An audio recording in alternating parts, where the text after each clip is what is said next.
So I'm feeling pretty good, pretty qualified to be sharing this video with you and teaching you some tips because I am I used to be the queen of self-sabotage, playing small, limiting myself, telling myself that I wasn't good enough, getting myself pretty much out of any good opportunity. And now I just create amazing opportunities out of myself or for myself out of thin air. I magnetize the best team, the most supportive clients and students, and I am literally like in my dream relationship. Just like everything is going so good, and it all happened because I shifted my mindset. I started looking at things differently. I really just took on some incredible principles that I'm going to teach you today. Let's get into it. So Eleanor Roosevelt says, small minds discuss people, average minds discuss events, and great minds discuss ideas. And I first heard this quote years and years and years ago, probably about 7 years ago, and it just flipped a switch for me because I realized, it's what you talk about that you're bringing into existence. And so knowing that, I realized if I was talking about people, gossiping about people, it wasn't really helping me move forward in my life. It wasn't helping me create ideas. It wasn't helping me think bigger picture.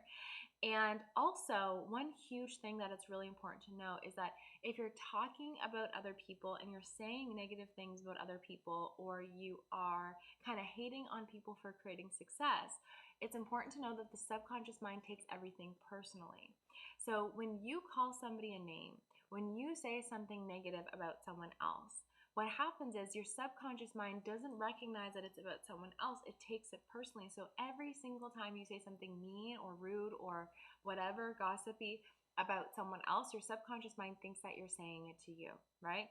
It also says a lot about people if you're with someone and they're constantly criticizing other people. What that is usually a telltale sign of is that they are very self-critical of themselves. So first, make sure that you're not surrounding yourself with critical people, because that's just not really the type of energy that you want to be absorbing in. And also, if you're somebody who is often critical about other people, stop it. Essentially, no easier way to say it. Just stop it, because you're not helping yourself. You're not moving forward. You're focusing in on exactly what you should be focusing in on. And we all know that when we're talking about other people, it just doesn't really feel good. It feels icky. It's out of integrity. So instead of talking about other people, start to think about what is it that you actually want in your life. What are some ideas, concepts, innovations, goals, whatever it is, and start to shift the conversation to those. And what's going to happen is, we all have 24 hours in a day, and the people who create success, it's because they're spending their time in a constructive way, right? And so when you switch your topic of conversation from just gossiping and talking about other people to now talking about ideas, then even if, you might not think that the people will share those ideas or have your vision or whatever it is, they might be able to give you an interesting point of view that you didn't realize was there. For example, I used to work at this tech startup, and there was this amazing guy there who worked in IT, but I didn't know that we had anything in common. And if I was somebody who just talked about people or just talked about events, it wouldn't have come up that I was starting my blog. Well, because I became the type of person who talked about ideas, it came up in conversation that I was starting a blog. And what I didn't know about him is that he actually had a side hustle where he was a graphic designer and a web designer. And he helped me so much with techie aspects of starting a new blog and starting a new website that I never would have been able to know. And it was because of the help that I got from him that I was able to move forward so quickly and go from zero to having a website up online that eventually helped me start making money that you all know as Yes Supply. Okay, so start to shift the conversation from people to ideas. And again, whatever you focus on expands. So again, when you just start talking about the ideas that excite you and you focus on them, know that they're going to expand, and those little tiny clues of ideas are soon going to become a big picture vision. You're going to stop self-sabotaging, and you're going to start creating the outcomes that you want in your life. Next is pay close attention to the stories that you're telling yourself. So most of the time, our problems are really just metaphors, okay? So for example, one topic of conversation that was coming up a lot in my live trainings was people feeling like other people don't like them. But here's the thing. if you're feeling like somebody doesn't like you just because they didn't give you a little bit of attention, or they're busy, or whatever it is, essentially what's happening is you're creating a problem out of nothing, right? You're putting a lot of pressure on that person to make sure that you're feeling okay at any given time. You're also putting yourself in a negative vibration, which is going to block you from manifesting all the things that you want. So it's really, really important to look at the stories that you're telling yourself. Also, like some stories that people tell themselves, that they can't make money or they can't charge, right? Again, it's just a story, and you can choose a new story. There were so many people who came in at the beginning of the week for my Yes Apply Method practitioner training and coach training, who had never coached before, had never had a business before, and by the end of the week, they were already charging for their coaching packages and single sessions. Well, it's only a week. Many of them thought that they would have to wait months or even years to start making money, and they proved to themselves that it just took a week to change. And so it really just proves that there's no correlation of time to the success that you want. It's just taking action and making changes. So ask yourself, if you're not getting the results that you want in your life, what stories are you telling yourself that are stopping you from getting those outcomes? And what stories could you start to tell yourself that will help you get there, right? When I first wanted to become a coach, I had all these stories, all these negative beliefs and thoughts that nobody would ever listen to me. Who am I to coach? Da, da, da, da. And it wasn't until I decided to step into my power and to tell myself, you know what? I have a lot going for me. I could be a good coach. I'm different, and I haven't seen anyone out there like me, but you know what? I think that I have an important story, and maybe even though I haven't seen anyone out there like me, maybe I can be the different one and still succeed.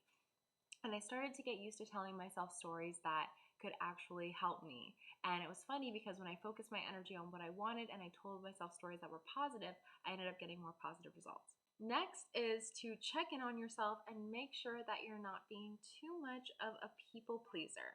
So if you're wondering, am I a people pleaser? Am I not? Do I do too much for other people? Should I do more for myself? A good question to ask yourself to find out if you're a people pleaser is a question that I actually teach in the Master Life Coach and Master Practitioner training in our meta programs, which teaches you a little bit more about human design and how people act the way they act and why they act the way that they act. So a good question to ask is, if somebody were to say, I'm thirsty, right? If somebody around you just said, I'm thirsty, would you think, that's an interesting piece of information? Or would you feel compelled to go get them a drink of water? If you felt compelled to just go ahead and grab them a drink of water, then that means that you're more inferential. You think that whenever somebody says something, that you just have to get up and take care of it, and get up and fix it. And often you might find yourself fixing everyone else's problems. But that's not really healthy, because you probably find yourself getting drained, doing way too much for other people and not doing enough for yourself. And also, think about this. If you're doing everything for everyone else, you're teaching them and you're being an example to them that they can't do things on their own. You're creating a codependent relationship, a relationship where they're dependent on you and they can't learn how to do things on their own. So it's actually a lose-lose when you're doing too many things for other people. So if you're a people pleaser, get it in check. Recognize that pleasing people isn't always a win-win, and you can actually get a lot further by thinking about what is it that you really want, going after it, and leading by example, showing people that they can do it for themselves. One of the big ways too that you can stop self-sabotaging is by getting clear on what you want. So many people self-sabotage by just not deciding what it is that they want. So if you're someone like that, where you're like, I don't know what I want, I don't know how to set goals, it's fuzzy, da da da. Here's the thing, I want you to ask yourself, if you're finding it really hard to find your focus and figure out what you want, what are you telling yourself about your identity? Do you find yourself constantly telling yourself that you are a directionless person, that you're not focused, that you don't know what you want? Are you making it an affirmation? I don't know what I want, I don't know what I want, I don't know what I want. Because your beliefs about you and your identity are actually what's going to create your thoughts, right? Your thoughts are going to come from your beliefs. So if you believe about yourself that you don't know what you want, if you believe about yourself that you're just not somebody who has goals, if that's how you see yourself, then what you're doing is you're blocking your subconscious mind from actually being able to bring up good ideas and thoughts for you to the surface. So try this little trick of just telling yourself, I am a focused person. I am a person with direction. I am a person who moves forward. I see great things for myself. And just start to shift your affirmations. Start to shift the suggestion that you're constantly giving to your subconscious mind. Start telling yourself, I have goals, even before you know what your goal is. And what you'll see is by shifting your belief and shifting your identity, then suddenly some incredible ideas are going to come to the surface. Some incredible thoughts of how you can move forward are going to come to the surface, and you're going to know and feel when the right one comes to you. And then once you have that goal, it's really important to take action. I know sometimes it's scary. I know sometimes you don't necessarily feel ready, but move forward and follow what feels good, knowing that your fear has nothing to do with your potential, okay? Keep moving forward, even if it's just little baby steps, and soon the path will appear to you.